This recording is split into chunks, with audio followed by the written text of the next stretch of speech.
உண்மைத்தன்மையை கண்டறிவதற்கென்று தமிழ்நாடு அரசால் ஒரு குழு போடப்பட்டிருக்கு. அதான் ஃபேக்ட் செக். ஆனா அவங்க அப்படி செயல்படுறாங்கன்னு பார்த்தா கிடையாது. திமுகவினுடைய ஊதுகுழலாக செயல்படுறாங்க. இப்ப அந்த ஃபேக்ட் செக் டீமுக்கு நான் கேட்கிறேன், நாகப்பட்டினத்துல மெரைன் காலேஜ் இருக்குன்னு நிரூபிக்க முடியுமா அவங்களால? அவங்க நிரூபிச்சிட்டாங்கன்னா நான் சிறை போறதுக்கு தயாருங்க. எங்க மெரைன் காலேஜ் இருக்கு? நீங்க சொல்லுங்க. நாகப்பட்டினத்துல எந்த இடத்துல இருக்கு? நேரடி சவால். நாகப்பட்டினத்துல மெரைன் காலேஜ் இருக்கு, கடல் சார்ந்த படிப்பு இருக்கு, கப்பல் சார்ந்த படிப்பு இருக்கு என்பதை நிரூபிப்பதற்கு அந்த உண்மை கண்டறியும் குழுவால் திராணி இருக்கா? கிடையாது. மீன் சார்ந்த படிப்பு இருக்கு, பல்கலைக்கழகம் இருக்கு. எங்க தலைவர் என்ன கேட்டாரு? ஃபிஷரிஸ் ரிலேட்டடா இருக்கு. எங்க தலைவர் என்ன கேட்டாரு? மெரைன் காலேஜ் ஒன்று உருவாக்குங்க தானே கேட்டாரு. இதுல எங்க தப்பு இருக்கு?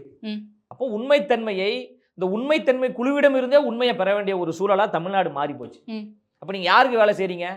தமிழ்நாட்டினுடைய மக்களுடைய வரிப்பணத்துல இருந்தா நீங்க சம்பளம் வாங்குறியா? அந்த ஃபேக்ட் செக் டீமுக்கும் சம்பளம் போகுது இல்ல.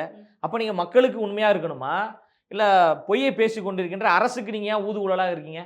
மிக வன்மையா நாங்க கண்டிக்கிறோம். எந்த இடத்துல நாங்க பொய் பேசணும் நிரூபிக்க சொல்லுங்க. நாங்க தான் சொல்றோமே, அங்க மெரைன் காலேஜ் கிடையாது. நீங்க நிரூபிங்க. எங்க தலைவர் சார்பா நானே சிறைக்கு போறேன். நிரூபிக்க சொல்லுங்க.